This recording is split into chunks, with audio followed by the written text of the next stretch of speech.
আজকের ভিডিওটা যদিও একটু অদ্ভুত, তার কারণ আমাকে আপনারা সবসময় সমুদ্রে দেখলেও আজকে দেখছেন এরকম পাহাড়ের মাঝে। এই যে পাহাড়ের মাঝে এখানে দেখছেন, এইটার যে সৌন্দর্য, এটা আপনারা যেভাবে উপভোগ করছেন, এটা আমরা কিন্তু আমাদের কাছে যে আমরা যে এখন ট্রেকিংয়ে এসেছি, আমাদের উদ্দেশ্য হচ্ছে অন্নপূর্ণা নামের একটা পাহাড়ে যাওয়া। যারা নেপাল সম্পর্কে জানেন তারা তো জানবেনই, অন্নপূর্ণা নেপালের খুবই গুরুত্বপূর্ণ একটা পাহাড়। এভারেস্ট যেরকম, অন্নপূর্ণা ঠিক একই রকম, কিন্তু এটার উচ্চতা এভারেস্টের থেকে কম। এটা যদিও দেখতে যতই সুন্দর মনে হচ্ছে, আমাদের এই জায়গায় আসার জন্য ঠিক তত বেশি পরিমাণে কষ্ট করতে হয়েছে। এই যে এখানে যে পাহাড়টা দেখছেন, এখান থেকে আমরা যখন উপরে যাই তখন এই জায়গাটা পুরোটাই আমাদের এই পাহাড়ের উপর দিয়েই উঠতে হয়। এখন আমরা যে রাস্তাটা ফলো করে হাঁটছি, এই রাস্তাটা যদিও স্মুথ, এখানে হাঁটার সুবিধাজনক জন্যই আমি ভিডিও করার সাহস পাচ্ছি। কিন্তু আমরা একটু আগে যে রাস্তা দিয়ে এসেছিলাম, আমাদের পাহাড়ের মতো এই যে এত উঁচু, এটাকে যদিও দেখে ছোট মনে হচ্ছে, এটা কিন্তু সামনে থেকে এত ছোট না। আমি যদি আপনাদের আরও ভালোভাবে দেখাই, এটা এরকম। কিন্তু এই পাহাড়ের উপরে উঠতে আমাদের মিনিমাম আধা ঘন্টার বেশি সময় লাগবে, হয়তো বা আরও বেশি, আমি আনুমানিক বললাম। তো এই এত উঁচু যে জায়গা, এই জায়গাটায় ওঠার জন্য আমাদেরকে সিঁড়ি বেয়ে পাথরের মধ্যে পাথর কেটে সিঁড়ি বানানো হয়েছিল, সেই সিঁড়ি দিয়ে আমাদেরকে উপরে উঠতে হয়েছে। তো এখানে আসার পর আমরা নতুন নতুন যে জিনিসগুলো দেখছি, আপনারা জানেন যে আমাদের দেশে যদিও পাহাড় আছে, এত উঁচু পরিমাণে পাহাড় নেই, কিন্তু এখানে আসার পর যদিও সবসময় আমি সাগরে থাকি, এখানে বেশ কয়েকটা জিনিস আমার কাছে খুবই ভালো লেগেছে, চোখে পড়ার মতো। দেখেন এই যে এত এইরকমের যে জায়গা, এখানে তো মানুষজন থাকেই খুবই টাফ। তো এই জায়গার মাঝেও এই যে ইলেকট্রিক লাইন যেটা দেখছেন, এটা নিয়ে আসা আসলেই অনেক কষ্টের ছিল। আমাদের এখন এখান থেকে আরেকটা জায়গায় যেতে হবে, এটা ঝুলন্ত ব্রিজ পার হয়ে যেতে হবে। এখানে শুধু একটা না, বেশ কিছু ঝুলন্ত ব্রিজ আমাদের পার হতে হয়। যদি এখান থেকে দেখাই, এই যে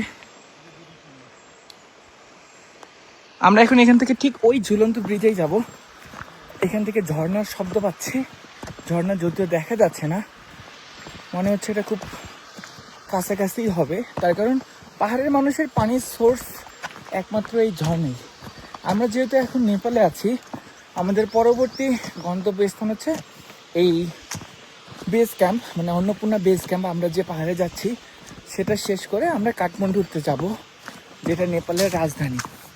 তো সেই কাঠমান্ডুতে একটা স্পেশাল ব্যাপার হচ্ছে, পৃথিবীর একমাত্র জায়গা এই কাঠমান্ডু যেখানে জীবন্ত মানুষের পূজা করা হয়। এটা এই দেশের মানুষের কাছে তাদের কালচার অনুযায়ী এদের একজন দেবী থাকে, যেই দেবীকে তারা দেবী হিসেবেই মানে, বুঝতেই পারছেন, কিন্তু তিনি এখন পর্যন্ত জীবিত।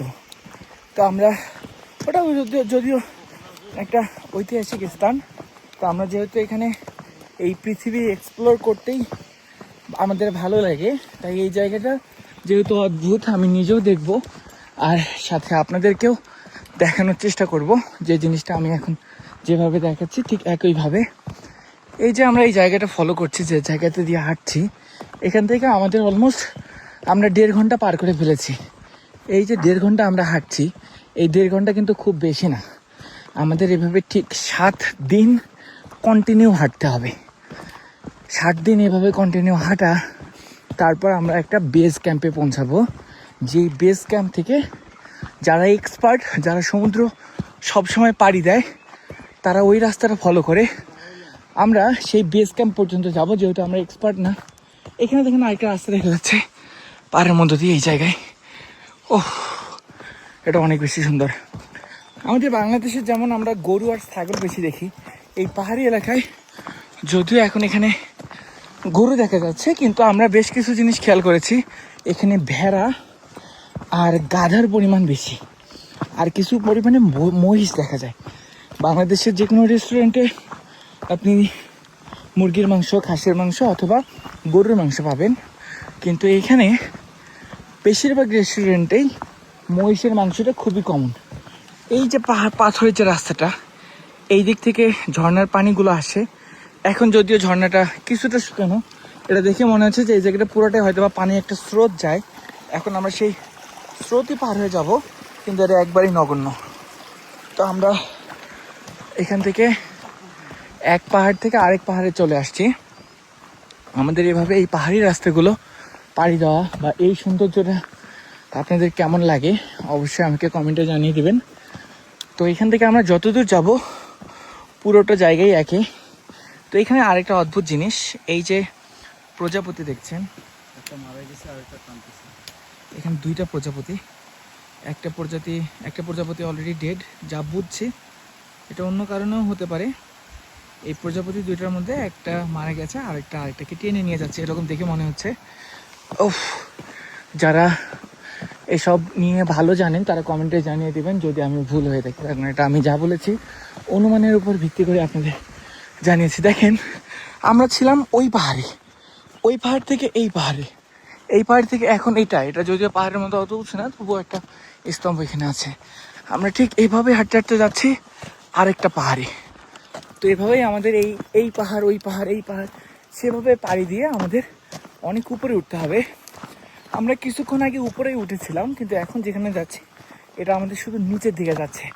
তার কারণ এক পাহাড় থেকে আরেক পাহাড়ে যাওয়ার মতো তো আপনার ওয়ে হচ্ছে, প্রথমে এক পাহাড়ের উপরে উঠতে হবে, সেই পাহাড় থেকে আবার নিচে নামতে হবে, সেখান থেকে আবার নিচ থেকে আরেকটা পাহাড়ের কানেক্টিং অপশন পাবেন, সেই কানেক্টিং অপশন থেকে আপনি সেখান থেকে আবার হাঁটতে হাঁটতে আরও উপরে চলে যাবেন। তো এইভাবে এক পাহাড় থেকে আরেক পাহাড়ে যাওয়া ট্রেকিংটা যদিও অনেক বেশি কষ্ট, অনেক বেশি কষ্টের। যারা ফিজিক্যালি ফিট তারা ছাড়া এখানে আমার মনে হয় না আর কারো পক্ষে পসিবল হবে। তো এই যে এই পাহাড়ে উঠে যদিও এই কষ্টটা আমাদের হচ্ছে, কিন্তু এই কষ্টের মাঝেও এই জিনিসগুলোকে যখন সামনে থেকে এভাবে দেখছি তখন সব কষ্ট কোথায় মিলিয়ে যাচ্ছে এটা বুঝতেই পারছি না। তো সবাই অনেক বেশি ভালো থাকবেন। আজকের এই ভিডিওটা কেমন লাগলো কমেন্টে জানিয়ে দিতে ভুলবেন না। এতক্ষণ সাথে ছিলাম আমি হৃদয়। চাইলে ফেসবুক ইউটিউব টিকটকে হৃদয় দ্য সেলর লিখে সার্চ করতে পারেন, তাহলে আপনারা আমার সমস্ত ভিডিও পেয়ে যাবেন। ধন্যবাদ আবারও ভিডিওটি দেখার জন্য। আসসালামু আলাইকুম।